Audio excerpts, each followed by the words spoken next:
Hi കൂട്ടുകാരെ, ഇന്നത്തെ വീഡിയോയിൽ കാണിക്കുന്നത് പഴത്തൊലി ഉപയോഗിച്ച്, അതായത് നമ്മൾ കളയുന്ന പഴത്തിൻ്റെ തൊണ്ട് ചെറുതായിട്ട് നുറുക്കി അതുപയോഗിച്ചും ഉള്ളിയുടെ തൊണ്ടും ഉപയോഗിച്ച് എങ്ങനെ നല്ലൊരു ഫെർട്ടിലൈസർ ഉണ്ടാക്കാം എന്നതിനെ കുറിച്ചാണ്.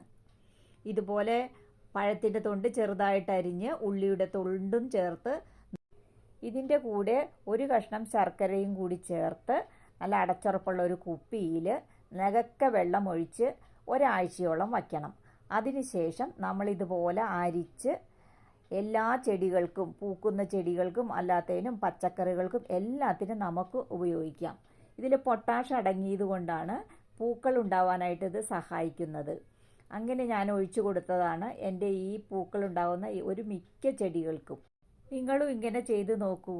പൂക്കൾ ഉണ്ടാകാനും പച്ചക്കറികൾക്ക് നല്ല കായ്ഫലം ലഭിക്കാനും ഇത് വളരെ സഹായിക്കും.